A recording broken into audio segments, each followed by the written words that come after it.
ড্রামাটির শুরুতেই ফিমেল লিডকে দেখানো হয়। ফিমেল লিডকে ওর বিয়ের সাজে সাজানো হচ্ছিল, কিন্তু মনটা অনেক খারাপ। এটা দেখার পর মেকআপ আর্টিস্ট বলে, আপনি এখন কান্না করা বন্ধ করুন। এরকম ভাবে কান্না করতে থাকলে আপনার মেকআপ নষ্ট হয়ে যাবে। একটি আয়না এগিয়ে দেয় সুয়ের দিকে। সুইকে বলে, এখন আপনি আয়নাতে নিজের ফেসটা দেখুন আর আমাকে জানান আপনাকে কিরকম দেখা যাচ্ছে। আমাদেরকে একটি ফ্ল্যাশব্যাক দেখানো হয়। সুই নিজের মমকে বলে, আমি কিছুতেই ওই ছেলেটিকে বিয়ে করব না, যাকে কিনা আমি চিনি না, ওর সাথে আমার কোনোদিন দেখা হয়নি। মম বলে, ছেলেটি অনেক বেশি রিস্ক, তুমি যদি ওকে বিয়ে না করো তাহলে আমি সুইসাইড করে নেব। তাই বাধ্য হয়ে এখানে সুইকে বিয়ের জন্য রাজি হতে হয়। সুই এখন বলছিল, আমার মনে হয় আমার পুরো জীবনটা আমার মমের কন্ট্রোলের উপরেই কেটে যাবে। ছোটবেলায় পড়াশোনা থেকে শুরু করে এখন বিয়ে, এটাও আমার মমের ইচ্ছা মতনই হচ্ছে। আমি আমার নিজের ইচ্ছা মতন কোনো কিছু করতে পারি না, হয়তো এটাই আমার ভাগ্যে লেখা ছিল। অন্যদিকে সুয়ের হাজবেন্ডকে দেখানো হয়, মানে যার সাথে সুয়ের বিয়ে হবে, আর ওই ছেলেটি অনেক বেশি মোটা। এখানে সুইকে কল্পনা করছিল। সে বলে, সুই অনেক বেশি সুন্দরী, প্রথম দেখাতেই আমি সুইকে ভালোবেসে ফেলেছি। ফ্রেন্ড বলে, তোর তো কপাল ভালো, এরকম একটি সুন্দরী বউ পাচ্ছিস। গু বলে, মম বলেছে ওদের ফ্যামিলিকে 90 মিলিয়ন টাকা দিতে হবে, আর ওই মেয়েটি অনেক সুন্দর, আর যদি এত বেশি টাকা আমি ওকে দেই তাহলে আর কোনোদিন সাহস করে অন্য কোনো ছেলের দিকে ফিরেও তাকাবে না, আমার সাথেই থেকে যাবে। তখনই গুয়ের মম এসে গুকে বকা দেয়, তুমি এখনো এখানে কি করছো? কেন তোমার বউকে আনতে যাওনি? আর তোমাকে কে বলেছে এরকম প্যান্টের ওপরে মোজা পরতে? আর তোমার কোনো ড্রেসই পরা ভালো হয়নি। গু বলে, আমি এর আগে কখনো এরকম স্যুট পরিনি। মম বলে, এখন সময় নষ্ট করো না, তাড়াতাড়ি গাড়িতে উঠে পড়ো নিজের বউকে নিয়ে আসার জন্য। পরের সিনে এই ড্রামার মেন লিডকে দেখানো হয়, তার নাম মিস্টার লু। নিজের বিয়ের দিন অনেক বেশি ড্রিঙ্ক করছিল। তখন অ্যাসিস্ট্যান্ট এসে বলে, আমি জানি আপনি আপনার এই বিয়েতে রাজি না, কিন্তু আপনাকে তো আপনার বাবার বিজনেসটাও দেখতে হবে। এখানে মিস্টার লু বলে, ছোটবেলা থেকে পড়াশোনা শুরু করে এরপরে গিয়ে পড়াশোনা, এরপরে জব করা, এই সব কিছু আমার বাবার কথা মতন করেছি। এমনকি এখন আমাকে বিয়েটাও আমার বাবার কথা মতন করতে হয়েছে, তাও আবার এমন একটি মেয়েকে। দেখানো হয় যখন ও নিজের ফিয়ন্সির সাথে ডেটে গিয়েছিল, তখন ওর ব্যবহারগুলো একদমই ভালো লাগেনি লুয়ের কাছে, কিন্তু এরপরে লুকে বিয়েটা করতে হচ্ছে। অ্যাসিস্ট্যান্ট বলে, আপনাদের জন্য নতুন একটি বাড়ি কেনা হয়েছে, আপনি আপনার ওয়াইফকে নিয়ে ওই বাড়িতেই থাকবেন। লু বলে, বুঝতে পেরেছি, আর আমি ওই বাড়িতেও শান্তিতে থাকতে পারবো না। আসলে এইসব কিছু আমার ভাগ্যে লেখা রয়েছে, আর আমি তো আমার ভাগ্যটা চেঞ্জ করতে পারবো না। এরপর নিজেও চলে যায় নিজের বউকে নিয়ে আসার জন্য। এরপরে মায় নামের একটি মেয়েকে দেখানো হয়, আর মায়ের সাথে কিন্তু লুয়ের বিয়েটা ঠিক হয়েছে। এখানে মেকআপ আর্টিস্টের উপরে অনেক বেশি চিল্লাচিল্লি করে। এরপরে ও যখন রুম থেকে বের হয় তখন ওর সামনে চলে আসে সুই। সুই আর মাই দুজনের ড্রেসটা সেম ছিল, তাই ও এখানে সুইকে নিচও দেখায়, আর ওকে অনেক বেশি অ্যাটিটিউড দেখিয়ে এখান থেকে চলে যাচ্ছিল। দেন বলে, আজ মনে হয় এখানে অনেক বিয়ে হতে চলেছে, কিন্তু কেনই বা এখানে অনেকজনের বিয়ে হচ্ছে, আর শুধু আমার বিয়ে একাই হওয়ার কথা ছিল। সুইয়ের মেকআপ আর্টিস্ট বলে সুইকে, আজ মনে হয় এখানে অনেকগুলো বিয়ে হবে, তাই আপনার এখন এই গমটা দিয়ে নেওয়া উচিত। এটার জন্য আপনার চলাফেরার একটু অসুবিধা হবে, কিন্তু আজ তো আপনি এটা ম্যানেজ করে নিতে পারবেন। এরপরে তাকে একটি জায়গায় বসিয়ে দেওয়া হয়, আর ওর কাছে এখানে মায়ও ছিল। মায় বলে, তোমার সাহস কিভাবে হয়, তুমি আমার মতো ড্রেস কেন পরেছো? তুমি জানো না আমার এরকম মেয়েদেরকে একদমই পছন্দ না, তাদের দেখলে আমার হিংসা হয়। মায় বলে, তোমার কথাগুলো শোনার পর আমার একটি কথা মনে পড়ে গিয়েছে। অন্যরা তাকে দেখে হিংসা করে, যে কিনা তার থেকে অনেক বেশি সুন্দরী হয়। মাই তো আরো রেগে যায়, তোমার সাহস কিভাবে হয়, তুমি আমাকে কুৎসিত কিভাবে বলতে পারো? দুজনের ভিতরে এখানে ঝগড়া বেঁধে যায়, আর তখনই জানানো হয় যে তাদের হাজবেন্ড এদিকেই আছে। এটা নিয়েও দুজনে এখানে ঝগড়া করতে থাকে। মাই বলে, তুমি আমাকে কেন ধাক্কা দিয়েছো? সুই বলে, আমি মোটেও তোমাকে ধাক্কা দেইনি। দুজনে তাড়াহুড়ো করে চলে যায়, কিন্তু এই চক্করে তারা ভুল জায়গায় চলে যায়, মানে দুজনের জায়গা অদল বদল হয়ে যায়। তাদের হাজবেন্ডকে ডেকে বলা হয়, এখানে এসে নিজেদের ওয়াইফকে নিয়ে যাও। গু তো অনেক খুশি হয়ে যায়, ও সুইকে নিয়ে যেতে পারবে। সুইয়ের কাছে চলে আসে, দেন বলে, আমি তোমাকে অনেক বেশি ভালোবাসি, তুমি আমার সাথে আমার বাসায় চলো, আমি তোমার অনেক বেশি কেয়ার করব, আর তোমাকে 1000 বছর ভালোবাসবো। ওর কথাগুলো শোনার পর মায়ে ভাবে, হঠাৎ করে ছেলেটি কি হয়ে গিয়েছে, যেদিন আমাদের দেখা হয়েছিল ওই দিন তো এরকম ভাবে আমার সাথে কথা বলেনি। গুয়ের কথাগুলো শোনার পর মাই বলে, ঠিক আছে, আমি তোমাকে বিয়ে করব। গু এখান থেকে মাইকে নিয়ে যায়। এরপরে ভিতরে প্রবেশ করে মিস্টার লু। অনেক বেশি আপসেট ছিল, কিন্তু এরপরও চলে আসে এখানে ও শুয়ের কাছে, মনে করে এটাই ওর ওয়াইফ। বলে চলো আমার সাথে বাসায়। যখন এখানে মেয়েটিকে নিয়ে যাওয়া হচ্ছিল তখন ও মনে মনে ভাবে, এই মেয়েটিকে আমার কাছে কেন জানি অন্যরকম লাগছে। ওই দিন তো কিছুটা অন্যরকম দেখাচ্ছিল। কারের ভিতরে গু মাইকে বলে, তুমি কোনো চিন্তা করো না, আমি তোমার জন্য সবকিছু করতে রাজি রয়েছি। আর আমি তো অনেক ভালো একটি শহরে অনেক সুন্দর একটি বাড়ি কিনেছি তোমার জন্য। এই নাও বাড়িটির চাবি, আমরা দুজনে ওখানেই থাকবো। মাই বলে যে ওই শহরটা অত বেশি ভালো না, ওখানে প্রায় সবারই একটি করে বাড়ি রয়েছে। গু ওর কথাগুলো শোনার পরে বলে, এর আগে তো কখনোই সুই এরকম ভাবে কথা বলেনি, তাহলে আজ কেন বলছে। এইদিকে মিস্টার লু সুইকে বলে, আমি জানি তুমি অনেক রিচ ফ্যামিলির একটি মেয়ে, এরপরেও আমি তোমাকে চেষ্টা করব আমার মতন করে ভালো রাখার। আর আমি অনেক ভালো একটি শহরে আমাদের জন্য বাড়ি কিনেছি, তুমি আর আমি ওই বাড়িতেই থাকবো। তুমি যদি চাও যে তুমি আমার সাথে আরো বেশি হ্যাপিতে থাকবে, তাহলে তুমিও আমার সাথে জব করতে পারো। সুই বলে, ঠিক আছে, আমি আপনার সাথে জব করতে রাজি রয়েছি। লু ভাবে, মাই এত সহজে রাজি কিভাবে হয়ে যেতে পারে, কারণ এর আগে যখন আমি ওর সাথে দেখা করেছিলাম তখন তো বলেছিল এরকম কোনো কিছুই করতে পারবে না। ফ্ল্যাশব্যাকে দেখানো হয় যখন লু ওর কথাগুলো মাইকে বলেছিল, তখন মাই বলে, আমি একদমই এইসব লাইফ কাটাতে চাই না, আমি কোনো বেবিকে জন্ম দিতে পারবো না, আমি আমার লাইফ আমার নিজের মতন করে চালাবো, আর আমি জবও করতে পারবো না। দেন তুমি আমার পার্সোনাল লাইফে কোনো কথা বলতে পারবে না। একটু পরে গু মাইকে নিয়ে চলে আসে। ও যখন মাইকে কাঁধে উঠিয়েছিল তখন অনেক বেশি ভারী লাগতে থাকে, যেটা দেখার পর ফ্রেন্ডরা বলে, তুই কি আজ ভাত খাসনি যে তোর ওয়াইফকেই নিয়ে যেতে পারছিস না। আর এখানে অনেক কষ্ট করে ও নিয়ে যাচ্ছিল। তখনই গুয়ের মম দৌড়ে গুয়ের কাছে আসে আর বলে, দেখো নিজের ফেস কি রকম বানিয়ে রেখেছো, এখানে সবাই তোমাকেই দেখছে, তাই নিজের ফেসে একটু স্মাইল নিয়ে আসো আর নিজের ওয়াইফকে ভিতরে নিয়ে যাও। আর এখানে ওদেরকে একটি ফায়ার ওয়ার্ক পার করে যেতে হবে। যখন এখানে মাই ওটা পার হচ্ছিল তখন ওর পা অনেক বেশি মোটা দেখায় আর পায়ে একটি তিল ছিল। ফ্রেন্ডরা এটা নিয়ে হাসাহাসি করে যে এর ওয়াইফের পা তো অনেক বেশি মোটা, আর দেখো হিলটাও ভালোভাবে সেট খাচ্ছে না। মায়ের পা দেখার পর মায়ের ড্যাড মনে মনে বলতে থাকে, এই মেয়েটির পা আর চলাফেরা দেখতে কিছুটা আমার মেয়ের মতন, এটা কিভাবে হতে পারে, আমার মেয়ে তো এখন লুইয়ের সাথে রয়েছে। মায়ের ভিতরে চলে যাওয়ার পরে লুই এখানে নিজের ওয়াইফকে নিয়ে আসে। ও যখন সুইকে কাঁধে উঠিয়েছিল তখন সুইকে অনেক বেশি চিকন লাগছিল। ও বলতে থাকে, এত বেশি আজ আমাকে পাতলা কেন মনে হচ্ছে, ও তো অনেক বেশি মোটা, নাকি আমি দেখতে ভুল করেছি। এরপরে সুই যখন পার হতে নেয়, সুইয়ের পা দেখার পর মায়ের বাবা মনে মনে বলে, একে তো আমার মেয়ের মতন দেখাচ্ছে না। আর ফ্রেন্ডরা বলে, এই মেয়েটির পা অনেক বেশি স্লিম আর পাটা দেখতেও অনেক সুন্দর। মায়ের বাবা মনে মনে ভাবে, আমার কি কোথাও ভুল হচ্ছে, নাকি এটা সত্যি আমার মেয়ে ছিল, কিন্তু আমার তো মনে হয় না আমার মেয়ের পা এত বেশি স্লিম হতে পারে। এরপরে ফ্রেন্ডরা গুকে বলে, তুই তো অনেক বেশি সুন্দরী একটি ওয়াইফকে পেয়ে গিয়েছিস, তাহলে আমাদের সাথে ড্রিঙ্ক কর। কিন্তু এখানে গু বলে, আমি ড্রিঙ্ক করতে পারবো না। ফ্রেন্ডরা বলে, তুই যদি ড্রিঙ্ক না করিস তাহলে আমাদেরকে তোর রুমের ভিতরে যেতে দে, আমরাও একটু তোর ওয়াইফের সাথে মজা করি, আমাদের তো এইটুকু অধিকার রয়েছে। প্রথমে গু মানা করে, এরপরে বলে, ঠিক আছে ভিতরে যা, কিন্তু একটু মজা করি, বাইরে চলে আসবি। ফ্রেন্ডরা এরপরে ভিতরে আসে। তারা বলে, চলো আমরা একটি গেম খেলি, এখানে গুয়ের নতুন ওয়াইফকে কলা খেতে হবে। গু বলে, তোরা এরকম করিস না, কিন্তু ফ্রেন্ডরা এখানে গুকেই ধাক্কা দিয়ে দূরে সরিয়ে দেয়। তুই যদি এরকম মজা করতে না দিস তাহলে এখানে তুই অনেক বেশি ড্রিঙ্ক করবি। আর গু একদমই ড্রিঙ্ক করতে চায় না, তাই ওর ফ্রেন্ডদেরকে বাধা দেয় না, বলে ঠিক আছে, কিন্তু বেশি মজা করার দরকার নেই, একটু মজা করবি। ফ্রেন্ডরা এখানে তখন ওয়াইফের সাথে মজা করতে শুরু করে। আর মাই মনে মনে বলে, এইসব আমার সাথে এখানে কি চলছে। মাইকে যখন কলা খেতে দেয় তখন তো মাই অনেক জোরে চিৎকার করে আর সবাই রুম থেকে বের হয়ে আসে।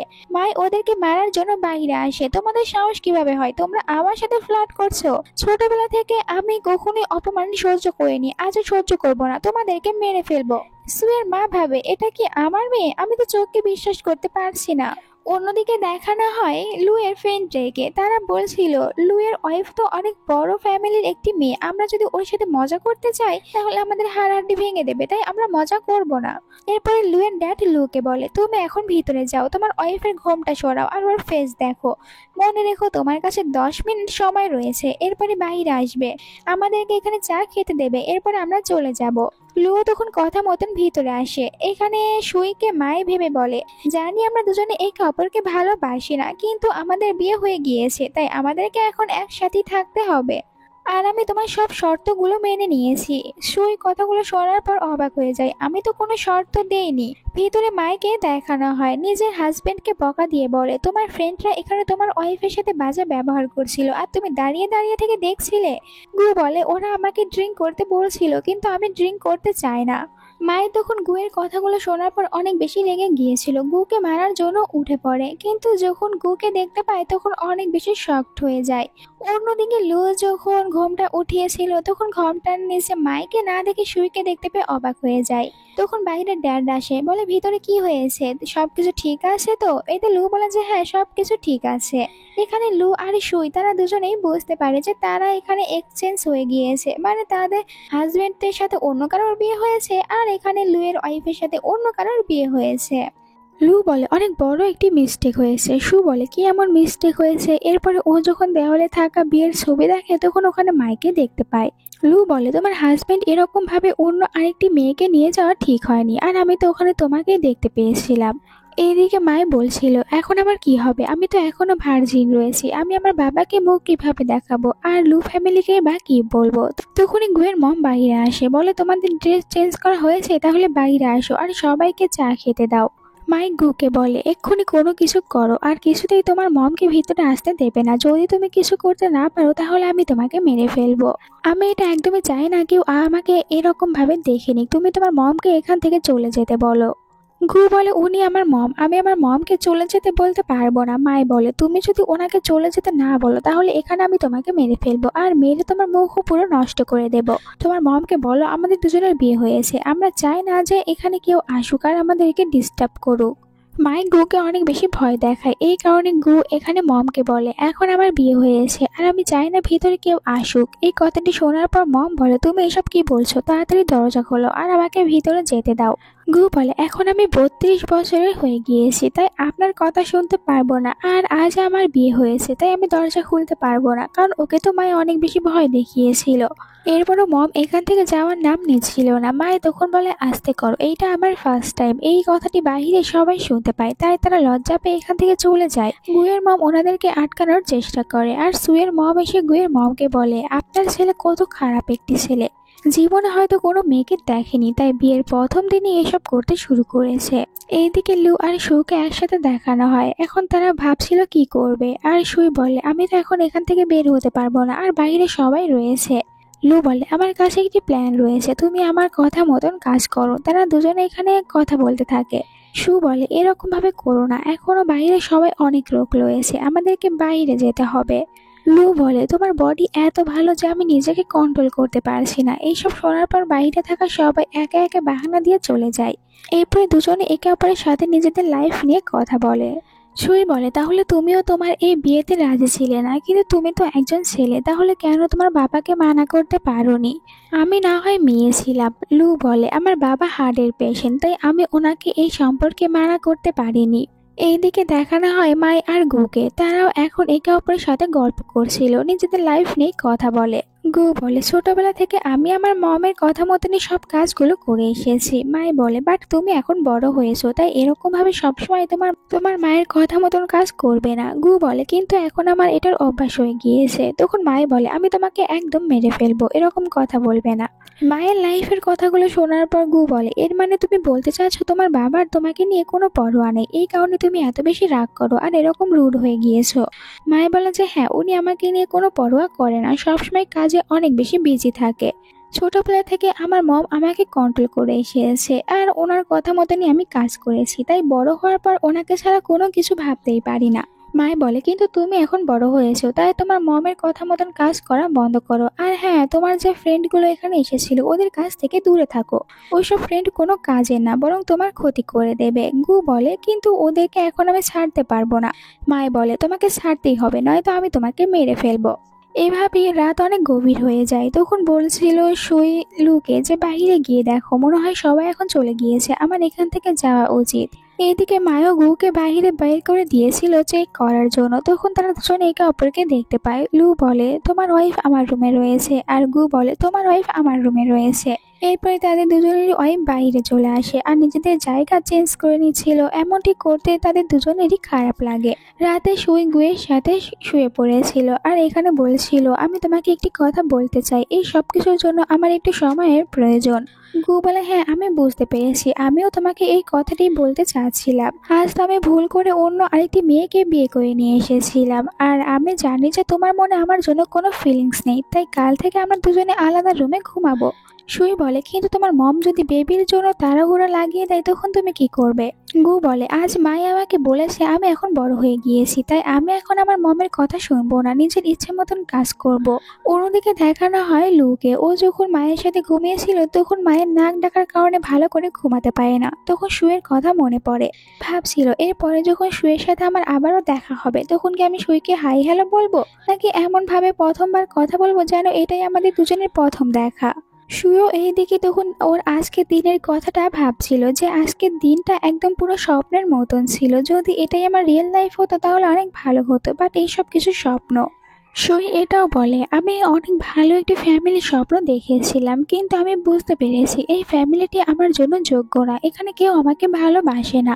আর একদিন তো আমি এটাও শুনতে পেয়েছিলাম যেখানে আমার হাজবেন্ডের মম তাকে বলছিল, তুমি তোমার ওয়াইফের উপর একটু নজরে রেখো, কারণ ও বেশি সুন্দরী হতে পারে, কোনো ছেলের সাথে পালিয়ে যাবে। এখানে বলে গু, কিন্তু এরকমটা কেন হবে, আমরা তিনজনে তো ফ্যামিলি। মম বলে, ও তোমার ফ্যামিলি না, মনে রেখো আমি শুধুমাত্র তোমার ফ্যামিলির সদস্য, ওই মেয়েটি তোমার কেউ হয় না। এইসব কিছু শোনার পর সুই নিজের মমকে ফোন করে বলে, আমি সিদ্ধান্ত নিয়েছি, আমি ডিভোর্স নেব। মম এই কথাটি শোনার পর ওর ওপরে অনেক রেগে যায়। ছেলেরা এরকম হয়, আর তোমাকে ওখানে কিছুদিন নিজেকে মানিয়ে নিতে হবে। এরকম ভাবে ডিভোর্স নেওয়ার কথা তুমি কেন বলছো? তুমি জানো যে ওইটা কত ভালো একটি ফ্যামিলি, আমি তোমাকে অনেক ভালো একটি জায়গায় বিয়ে দিয়েছি। সুই বলে, কিন্তু এখানকার কেউ আমার সাথে ভালো ব্যবহার করে না, আমি এখানে থাকতে পারবো না। মম বলে, তুমি ওখানেই থাকবে, আর তুমি আমার কথা অমান্য করতে পারবে না, তাহলে আমি নিজের ক্ষতি করে ফেলবো। তুমি কি জানো আমি যখন বাইরে বের হই তখন সবাই তোমার কত বেশি প্রশংসা করে যে তোমার অনেক ভালো একটি ফ্যামিলিতে বিয়ে হয়েছে, তোমার হাজবেন্ড একটি ভালো জব করে, আর তোমাকে কোনো কিছু করতে হবে না, তোমাকে নিয়ে আমি প্রাউড ফিল করি। এইসব শোনার পর সুই তো অনেক কান্না করতে থাকে আর ফোনটা রেখে দেয়। এভাবে 6 মাস পার হয়ে যায়। একদিন গু বলে সুইকে, আসলে তুমি জানো যে এই দিন আমাদের দুজনের প্রথম বিয়ে হয়েছিল, ওই দিন তো আমি তোমার জায়গায় ভুল করে মাইকে নিয়ে এসেছিলাম, আর মায়ের সাথে আমার ফ্রেন্ড মজা করতে চেয়েছিল, কিন্তু মা এটা বুঝতে পারেনি আর আমার ফ্রেন্ডকে অনেক বাজেভাবে মারধর করেছে। আমার ফ্রেন্ডের মম আর ড্যাড আমার মমের অনেক ভালো ফ্রেন্ড, কিন্তু ওই ঘটনার জন্য আমার মমের জবের জায়গায় অনেক বেশি প্রবলেম হচ্ছে, তাই আমি চাই তুমি আমার ওই ফ্রেন্ডের বাড়িতে যাবে, ওই ফ্রেন্ডকে সরি বলবে, আর আমার ফ্রেন্ডের সাথে 3 গ্লাস ড্রিঙ্ক করবে, তাহলে সব প্রবলেম শেষ হয়ে যাবে। তখন সুই বলে, কিন্তু আমি অন্য কারোর জন্য ওখানে গিয়ে সরি বলতে পারবো না। গু বলে, তুমি মানা কিভাবে করতে পারো, এটা আমার মম বলেছে আর তোমাকে এটা করতেই হবে। সুই বলে, এটা তোমার মম বলেছে, বিয়ে হওয়ার পর থেকে দেখে আছি তুমি তোমার মমের কথা মতন কাজ করো। গু বলে, তুমি আমার মমের সম্পর্কে এভাবে কথা কিভাবে বলতে পারো, উনি আমাকে জন্ম দিয়েছে। সুই বলে, উনি তোমাকে জন্ম দিয়েছে, আমাকে না, উনি তোমাকে বড় করেছে, তোমাকে পেলেছে, আমাকে না, তাহলে আমি কেন ওনার কথা শুনবো? মম এসে সুইকে অনেক জোরে একটি থাপ্পড় মারে। সুইকে বলে, তোমার সাহস কিভাবে হয়, তুমি আমার বাড়িতে থেকে এরকম ভাবে কথা বলছো, তুমি ওখানে যাবে, দেন ওকে সরি বলবে, আমি বলেছি বলে তাই। সুই বলে, আমি ওখানে কিছুতেই যাব না, আর না তো ওকে সরি বলবো, আমি কোনো ভুল করিনি। মম রেগে গিয়ে ওকে আরো অনেক জোরে একটি থাপ্পড় মারে। তুমি দেখছি মুখে মুখে কথা বলতে শিখে গিয়েছো, তোমার ইচ্ছা থাক বা না থাক এটা আমার দেখার বিষয় না, তুমি ওখানে যাবে, দেন ওকে সরি বলে বাসায় ফিরে আসবে। সুই বলে, এটা আমি কিছুতেই করব না, আপনার যা ইচ্ছা তা আপনি করতে পারেন, আর বিয়ের পর থেকে আমি দেখে এসেছি যে আপনারা আমার সাথে ভালো ব্যবহার করেন না। গুয়ের মম বলে, তুমি আমার ছেলের বউ, তোমার সাথে আমি কিরকম ব্যবহার করব এটা কি তুমি আমাকে শিখিয়ে দেবে? আমার যেরকম ইচ্ছা আমি সেরকম ব্যবহার করব। তুমি যদি বেশি বাড়াবাড়ি করতে শুরু করো তাহলে কিন্তু আমি তোমাকে আমার ছেলের কাছ থেকে আলাদা করে দেবো, মানে তোমাকে ডিভোর্স দেওয়াবো। তখন সুই বলে যে হ্যাঁ ডিভোর্স দেওয়ান, এতে মানাই বা কে করছে, আর আমিও এখানে থাকতে চাই না। গু বলে, তুমি এরকম ভাবে কেন মমের সাথে কথা বলছো, তুমি আমার মমের কথায় রাজি হয়ে যাও। সুই বলে, তুমি আমার হাত ছাড়ো, তোমাকে তো আমার দেখতেও ইচ্ছা করছে না। এরপরে ওখান থেকে সুই নিজের রুমে চলে আসে, ও নিজের সব জিনিসগুলো প্যাক করছিল। দেন বলে, ছোটবেলা থেকে সবাই আমার অনেক বেশি প্রশংসা করেছে, আমি অনেক ভালো একটি মেয়ে, পড়াশোনায় অনেক বেশি ভালো ছিলাম। তখন থেকে আমি আমার মম আর ড্যাডের কথা মতো সব কাজ করে এসেছি, এমনকি বিয়েটাও আমি আমার মমের কথা মতনই করেছি। কিন্তু এখানে আসার পর আমি দেখতে পেয়েছি এই ফ্যামিলির কেউ আমার সাথে ভালো ব্যবহার করে না, তারা সবসময় আমাকে অত্যাচার করে আসে, যেখানে আমি আমার বউ ঘর সম্পূর্ণ দায়িত্বগুলো পালন করে এসেছি। পরের সিনে মাইকে দেখানো হয়, ও তো বাসার ভিতরে একটি ছেলেকে নিয়ে রোমান্স করেছিল, আর এইদিকে মায়ের সাথে থাকতে এখন লুয়ের অনেক বেশি বিরক্ত লাগছিল। তাই ও সিদ্ধান্ত নিয়েছে এই ফ্যামিলিকে ছেড়ে চলে যাবে। আর মনে মনে বলে, ড্যাড আমাকে ছোটবেলা থেকে নিয়ন্ত্রণ করে এসেছে, কিন্তু এখন আর আমি ড্যাডের কোনো কথা শুনবো না আর মাইকে ডিভোর্স দেব। ও ড্যাডকে এটাও মেসেজ করে বলে, আমি আর এখন আপনার কথা মতন কাজ করতে পারবো না, আমি অন্য শহরে চলে যাব। আর ও মাইকে ডিভোর্স দেওয়ার জন্য ডিভোর্স পেপার নিয়ে বাইরে আসে। মাইকে বলে, আমি জানি তুমি আমার সাথে হ্যাপিতে নেই, আর আমিও তোমাকে হ্যাপিতে দেখতে চাই, এই কারণে আমি সিদ্ধান্ত নিয়েছি আমি তোমাকে ডিভোর্স দেব, তাহলে তুমি তোমার নিজের মতন করে জীবন কাটাতে পারবে। এখানে যখন লু এসব কিছু বলছিল তখন মাই লুয়ের উপর রেগে যায়, তোমার সাহস কিভাবে হয়, তুমি কিভাবে আমাকে ডিভোর্সের কথা বলতে পারো, তুমি জানো আমার ফ্যামিলি তোমার ফ্যামিলিকে কত বেশি সাহায্য করেছে। লু বলে, তুমি আগে ওই পেপারটা ভালো করে পড়ো, ওখানে এই পুরো বাড়িটা আমি তোমার নামে করে দিয়েছি, আর আমি এখান থেকে কিছুই নিয়ে যাচ্ছি না। অন্যদিকে সুই নিজের মমকে ফোন করে বলে, এবার আমি এই সিদ্ধান্ত নিয়ে নিয়েছি, আমি ডিভোর্স নেব। মম বলে, তুমি কি চাও আমি মারা যাই, আর আমি এখন কি কুয়াতে ঝাঁপ দিয়ে মারা যাব যে তুমি ডিভোর্স নিতে চাচ্ছ, তুমি এটা নেবে না। সুই বলে, আমি শুধুমাত্র আপনাকে এটা জানিয়েছি, আপনার থেকে সিদ্ধান্ত নিতে চাইনি। আর আপনি যদি এত ইচ্ছা করেন কুয়াতে ঝাঁপ দিয়ে মারা যাবেন, তাহলে আমি আপনার ফিওনালিতে আসবো, আর ওইটা অনেক ভালোভাবে কমপ্লিট করব। মম বলে, তোমার কি আমার জন্য একটুও পরোয়া হয় না, তুমি কেন ডিভোর্স নিতে চাচ্ছ? যখন তুমি ডিভোর্স নেবে তখন এই পুরো সোসাইটি তোমাকে বাজে বাজে কথা বলবে, আর তখন থেকে তুমি দ্বিতীয় নারী হয়ে যাবে। সুই বলে, এতে আমার কোনো কিছু চাই আসে না কে আমাকে কি বললো, বাট আমি আর এই ফ্যামিলিতে থাকবো না, আর আপনি যদি এতে বাধা দিতে আসেন আমি আপনার কথাও শুনবো না। আর আপনার যদি মারা যাওয়ার এত ইচ্ছা হয় তাহলে আমাকে বলতে পারেন, আমি আপনার ফিওনারের জন্য অনেক ভালো ব্যবস্থা করব। এরপরে সুই ওখান থেকে জিনিসপত্র নিয়ে বাইরে আসে, যেখানে গুয়ের মম দেখার পর মনে মনে বলছিল, একে আমি কিছুতেই বাড়ি থেকে বের হতে দেব না, কারণ এর বিয়ের দিন আমি শুধুমাত্র 1,00,000 খরচ করেছিলাম, এরপরে কোনো টাকাও খরচ করিনি। এখন ও যদি ডিভোর্স নেয় তাহলে এই বাড়িটা ভাগ করতে হবে, যেটা আমি কিছুতেই হতে দেব না। তাই এখানে বলে সুইকে, তুমি মনে হয় এখনো অনেক বেশি রেগে রয়েছো, আমি তোমার জন্য কাজ অনেক সহজ করে দিয়েছি, তোমাকে ওই ছেলেটির বাড়িতে যেতে হবে না, তুমি এখানে শুধু রান্না করো, আর আমি ওকে ডিনারের জন্য আসতে বলেছি। ও যখন ডিনারের জন্য এখানে আসবে তখন তুমি শুধু ওর সামনে গিয়ে ওকে সরি বলবে, তাহলেই হয়ে যাবে। সুই বলে, আপনি এটা কিভাবে ভাবতে পারলেন যে আমি ওর জন্য এখানে রান্না করব, দেন আবার ওকে খাবার খেতে দিয়ে সরিও বলবো? এটা আমি করব না। গু বলে, এরকম ভাবে কথা কেন বলছে, মম তো তোমাকে সাহায্য করছে, দেখো এখন তোমাকে ওর বাড়িতে যেতে হবে না, শুধু এখানেই তুমি খাবার রান্না করবে। এরপরেও তুমি কেন আমার মমের সাথে এত বেশি বাজে ব্যবহার করছো, বরং তুমি এখানেই থাকো আর তাড়াতাড়ি করে খাবার রান্না করতে শুরু করো। গুয়ের কথাগুলো শোনার পর সুই আরো রেগে যায়, আমি তোমাদের দুজনের ভিতরে কারো কোনো কথাই শুনবো না, আর তোমার কথা তো একদমই শুনবো না, কারণ তুমি হচ্ছে মামি বয়, যে কিনা নিজের মম যা বলে তাই করো। এইসব কিছুতে মম রেগে যায়, বলে তোমার সাহস কিভাবে হয় এরকম ভাবে কথা বলার, আমি তোমাকে ভালো একটি চান্স দিচ্ছি, আর তুমি যদি ডিভোর্সই নাও তাহলে তোমাকে কেই বা তোমার সাথে রাখবে। সুই বলে, আমার হাত পা রয়েছে, আপনার ছেলের মতো না যে কোনো কিছু করে খেতে পারবো না। গু বলে, তুমি আমাকে ছেড়ে চলে যাবে, তাহলে তোমাকে কেই বা তার বাড়িতে থাকতে দেবে? সুই বলে, আমাকে নিয়ে চিন্তা করতে হবে না, ও যেতে চাচ্ছিল কিন্তু মম এখানে ওকে যেতে দিচ্ছিল না। এরপরে রেগে গিয়ে সুইকে একটি থাপ্পড় মারে। গুয়ের মমকে অনেক জোরে একটি থাপ্পড় মারে আর বলে, বিয়ের পর থেকে সবসময় আপনি আমার গায়ে হাত তুলেছেন, আমি আপনাকে উল্টো কোনো কিছু বলিনি, কিন্তু এখন আমি চুপ করে থাকবো না। সুই যখন বাহিরে চলে আসে তখন বাহিরে লুকে দেখতে পায়, আর লুও তো এখান থেকে চলে যাচ্ছিল। লু সুইকে দেখার পরে বলে, তোমার গালে কি হয়েছে? তখনই গু বাহিরে এসে সুইয়ের হাত ধরে ফেলে, সুইকে বলে, তুমি এখান থেকে যাবে না। সুই বলে, আমাকে যেতে দাও। গু বলে, আমি তোমাকে যেতে দিতে পারবো না, আর মম বলেছে তুমি যদি বেশি বাড়াবাড়ি করো তাহলে তোমাকে মারার জন্য। আর গু যখন সুইকে মারতে নিচ্ছিল তখনই লু ওর হাত ধরে ফেলে। গু বলে, তুমি হাজবেন্ড আর ওয়াইফের ভিতরে কেন আছো? আমি আমার ওয়াইফকে মারতেও পারি, এটা আমার মম বলেছে, তাই আমি ওকে মারধর করব। লু বলে, তুমি কেমন ছেলে, তোমার মম এখানে বলছে তোমার ওয়াইফকে মারার জন্য, আর তুমি মারতে চলে এসেছো? তখন গুয়ের মম বলে, তুমি আমাদের ভিতরে কেন ঢুকছো, আর আমি যদি আমার ছেলেকে দিয়ে আমার ছেলের বউকে মারধর করা, এতে তোমার কি সমস্যা? আচ্ছা, এখন বুঝতে পেরেছি যে তুমি কেন ওকে সাপোর্ট করছো, কারণ তোমরা দুজনে হয়তো অ্যাফেয়ার রেখেছো আর এই কারণেই সুই ডিভোর্স নিতে চাচ্ছে যাতে করে তোমাকে বিয়ে করতে পারে। কারণ বিয়ের প্রথম দিনই তো তোমরা দুজন একসাথে ছিলে। এখানে লু তখন বলে সুইকে, তুমি এখান থেকে চলে যাও, আমি এদেরকে দেখে নেব। গু বলে, তুমি এটা করতে পারো না। লু গুকে ধাক্কা দিয়ে নিচে ফেলে দেয়, এরপরে নিজেও তাড়াতাড়ি করে বাইরে চলে আসে, কিন্তু ও বাইরে কোথাও আর সুইকে দেখতে পায় না। লু এখানে আমাদেরকে বলে, হঠাৎ করে আমার মনের ভিতরে কোনো কিছু ধরে রাখার অনেক বেশি আগ্রহ জেগে উঠেছে। যখন আমি জানতে পেরেছি যে সুই এখন ডিভোর্স নিচ্ছে, তখন থেকে আমার সুইকে পাওয়ার অনেক ইচ্ছা, কিন্তু ও কোথাও সুইকে খুঁজে পায় না। এর কিছুদিন পর দেখানো হয় যেখানে সুই তো গুয়ের কাছ থেকে ডিভোর্স নেয়। তারা দুজনে বাইরে আসে আর গু বলে, তুমি আমাকে ছেড়ে সত্যি চলে যাচ্ছ? সুই বলেছে, হ্যাঁ, আমি তোমার সাথে থাকতে পারবো না, কারণ আমি তোমার জন্য পারফেক্ট না। অনেক মেয়েরা রয়েছে যাদের মাম্মি বয় পছন্দ, তারা তোমার মতন ছেলেকে অনেক বেশি লাইক করে, কিন্তু আমি তাদের থেকে আলাদা। আমি ভিতর থেকে তোমাকে কিছুতে অ্যাকসেপ্ট করতে পারছি না, তাই তোমার সাথে থাকতে পারিনি। বাট তুমি চিন্তা করো না, পৃথিবীতে অনেক মেয়েরা রয়েছে যারা তোমাকে পছন্দ করবে, তাই তুমি আপসেট হও না।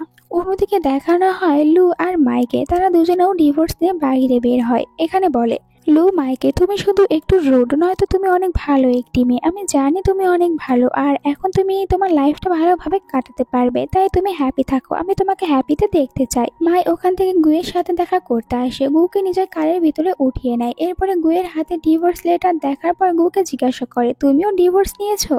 গু বলে, হ্যাঁ, আজই আমাদের দুজনের ডিভোর্স হয়েছে। আর বলেছে সুই ও আমার জন্য পারফেক্ট ছিল না, আমার জন্য অন্য কোনো মেয়ে পারফেক্ট হবে। মাই বলে, ঠিকই বলেছে। আর তুমি কি জানো আজ যে আমি ডিভোর্স নিয়েছি? গু এই কথাটি শোনার পর অনেক অবাক হয়ে যায়, আর ওর সাথে সাথে মাইকে বলে, আই লাইক ইউ। প্রথম আমি যেই দিন তোমাকে ভুল করে বিয়ে করে বাসায় নিয়ে এসেছিলাম, ওই দিনে আমি তোমাকে লাইক করে ফেলেছি। তুমি যদি আমার বউ হতে তাহলে অনেক ভালো হতো, আজ আমরা দুজনে একসাথে থাকতে পারতাম। আমরা ওই দিনটা মিস করে ফেলেছি। তখন এখানে বলে, মাই সিট বেল বেঁধে নাও, আর আমরা ওই দিনটা মিস করে ফেলিনি। ও সাথে সাথে গুকে একটি হোটেল রুমে নিয়ে আসে আর গুয়ের সাথে রোমান্স করতে চাচ্ছিল। গু বলে, বাট আমি এইসব কিছু একদমই করতে পারি না। মায় বলে, কোনো চিন্তা করো না, আমি শিখিয়ে দেব।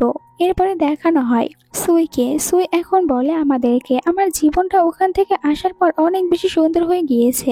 আমি দেশে সব জায়গায় অনেক বেশি ঘোরাফেরা করেছি, আর সব সুন্দর সুন্দর জিনিসগুলো এনজয় করতে পেরেছি। দেন এগুলো আমি ফোনে ছবি তুলে রেখেছি। ওখান থেকে আসার পর আমি আমার জীবনের মানেটা বুঝতে পেরেছি।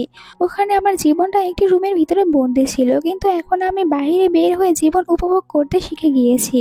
পরের সিনে লুকে দেখানো হয় লু নতুন একটি শহরে এসেছে। বলে, আমি ওখান থেকে চলে এসেছি যাতে করে নিজের একটি বিজনেস ওপেন করতে পারি, আর আমি প্রথম থেকে সবকিছু শুরু করতে চাই নিজের হার্ডওয়ার্ক দিয়ে। আর এর জন্য প্রথমে আমি নিজের হাতে কিছু ফুডের জিনিস তৈরি করব, এরপর ওগুলো সেল করব। আর এভাবে দেখতে দেখতে 5 বছর কেটে যায়, আর আমরা দেখতে পাই লুকে ও তো অনেক বড় একটি কোম্পানির সিইও হয়ে গিয়েছে।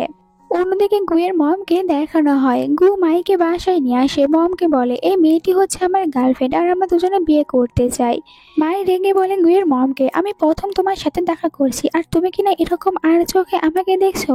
এরপরে ছড়িয়ে ছিটিয়ে খাবার খেতে শুরু করে। এই সব কিছু দেখার পর মম গুকে বলে, আমি ওই নোংরা মেয়েটির সাথে তোমার বিয়ে কিছুতেই দেব না। গু বলে, এখন আমি বড় হয়েছি, তাই আমি নিজে ঠিক করবো আমি কাকে বিয়ে করব, আর আমি মাইকেই বিয়ে করব।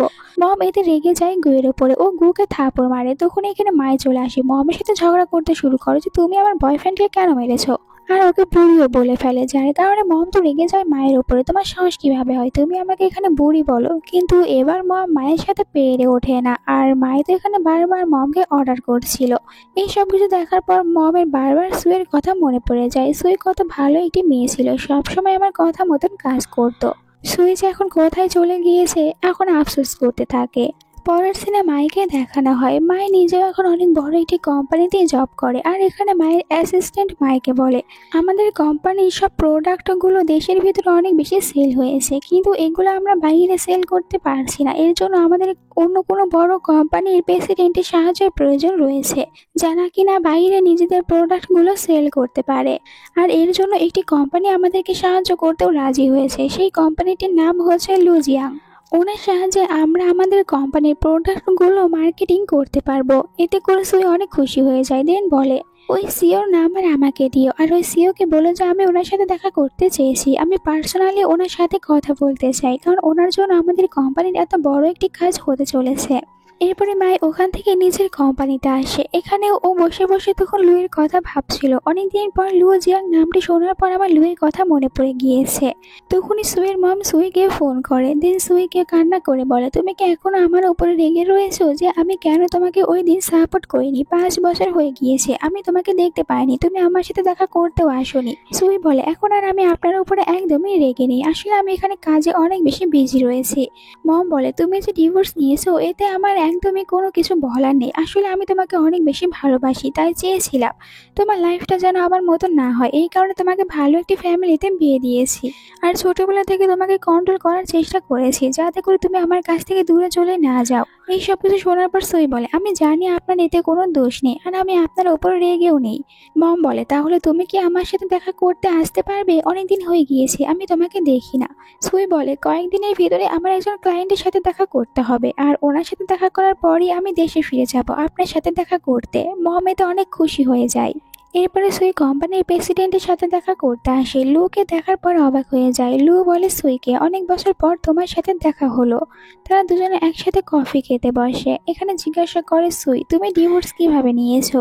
লু তখন ওকে সব কথাগুলো বলে। এরপরে এটাও বলে, তুমি কি জানো তোমার এক্স হাজব্যান্ড বিয়ে করেছে, আর ও কাকে বিয়ে করেছে এটা কি তুমি জানো? এতে বলে সুই, আমি তো তা জানি না। ও যাকে বিয়ে করেছে সে হচ্ছে আমার এক্স ওয়াইফ। আসলে তারা দুজনে তো ডিভোর্স নেওয়ার আগে থেকে একে অপরকে দেখতো, এই কথা আমার ড্যাড আমাকে বলেছে। আসলে ভুল করে যেদিন তোমরা দুজনে নিজেদের জায়গা চেঞ্জ করে ফেলেছিলে ওই দিনই তো তোমার হাজবেন্ড আমার এক্স ওয়াইফকে পছন্দ করে ফেলেছিল, আর ডিভোর্স হওয়ার পরে তারা দুজনে একে অপরকে বিয়ে করে নিয়েছে। লু সুইকে বলে, আমি এখন তোমাকে কিছু কথা বলবো, এই কথাগুলো আমি একটি মেয়েকে বলতে চাই যাকে আমি অনেক বেশি মিস করেছি। আমি ডিভোর্স নেওয়ার পর ওখান থেকে চলে এসেছি, আর এই 5 বছর ধরে একটি মেয়েকে অনেক বেশি খুঁজেছি। ওই মেয়েটির সাথে আমার প্রথম বিয়ের দিন দেখা হয়েছিল, আর যেদিন আমি প্রথম ওর ঘোমটা উঠিয়েছিলাম ওই দিনই ওকে আমার মনের ভিতরে জায়গা করে দিয়েছি, আর আমি ওকে অনেক বেশি ভালোবাসি। ওকে প্রথমবার দেখার পর আমার হার্টে অন্য রকমের ফিলিংস হচ্ছিল, মনে করেছিলাম এটা হয়তো অন্য কারণে, বাট পরে আমি বুঝতে পেরেছি এটা হয়েছে শুধুমাত্র ওই মেয়েটির কারণে। লুইয়ের কথাগুলো শোনার পর সুই তখন একটু অবাক হয়ে যায়, আর ও বলে লুইকে, আমার কিছু কাজ রয়েছে, আমাকে এখন যেতে হবে। সুই যখন এখান থেকে চলে যাচ্ছিল তখনই লুই ওকে বলে, ওই মেয়েটি অন্য কেউ না তুমি, আর তোমাকে আমি 5 বছর ধরে সব জায়গায় খুঁজে এসেছি, আমি তোমাকে লাইক করি, এখন তুমি কি আমার সাথে থাকতে রাজি হবে? এই কথাগুলো শোনার পর এখানে সুই অনেক বেশি খুশি হয়ে যায়। ও নিজেও এখানে লুকে মেসেজ করে বলে, এখন আমি তোমার সাথে থাকতে রেডি রয়েছি। এখানে ড্রামাটার এন্ড হয়ে যায়। যদিও এই ড্রামাতে রোমান্টিক সিন বলতে কিছুই নেই, কিন্তু ড্রামাটা আমার কাছে বেশ ভালো লেগেছে। তোমাদের কাছে কেমন লেগেছে কমেন্ট করে জানাতে পারো, আর চ্যানেলটিকে সাবস্ক্রাইব করো নেক্সট ভিডিও দেখার জন্য। Bye bye.